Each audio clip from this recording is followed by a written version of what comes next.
June 2పై ఉద్యోగుల ఆశలు. పెండింగ్లో 10,000 కోట్ల బిల్లులు. ముందుగా ఉద్యోగులకు, పెన్షనర్స్కి స్వాగతం, సుస్వాగతం. రాష్ట్ర ఆవిర్భావ దినోత్సవం సందర్భంగా ముఖ్యమంత్రి రేవంత్ రెడ్డి తమకు వరాలు ప్రకటిస్తారని ప్రభుత్వ ఉద్యోగులు ఆశలు పెట్టుకున్నారు. కొన్ని సమస్యల పరిష్కారంపై ఆయన స్పష్టత ఇస్తారని ఆశాభావంతో ఉన్నారు. ఇటీవల 57 పెండింగ్ సమస్యలపై ఉద్యోగుల ఐకాస నేతలు ఉద్యమ కార్యాచరణ ప్రకటించడంతో ప్రభుత్వం 3 ఐఏఎస్లతో కమిటీ ఏర్పాటు చేయడం తెలిసిందే. ఈ కమిటీ సభ్యులు ప్రభుత్వ ఉద్యోగుల పరిష్కారానికి నియమించినటువంటి మంత్రివర్గ ఉపసంఘం చైర్మన్ ఆయన బట్టి విక్రమార్కను కలిసి మంగళవారం ప్రాథమిక నివేదిక అందజేశారు. దీనిపై ఉద్యోగుల ఐకాస చైర్మన్ మారం జగదీశ్వర్, ప్రధాన కార్యదర్శి ఏలూరు శ్రీనివాసరావు, డిప్యూటీ సీఎం బట్టి విక్రమార్కతో పాటు అధికారులు కమిటీతో చర్చించారు.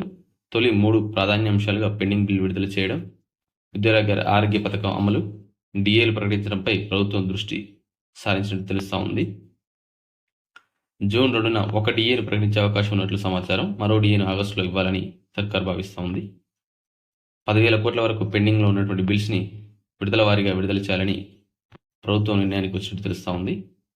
మొత్తం 57 సమస్యలు, 47 ఆర్థికేతర సమస్యలు ఉండగా వాటి పరిష్కారంపై కూడా సీఎం స్పష్టత ఇస్తారని ఉద్యోగ సంఘాలు విశ్వసిస్తున్నాయి.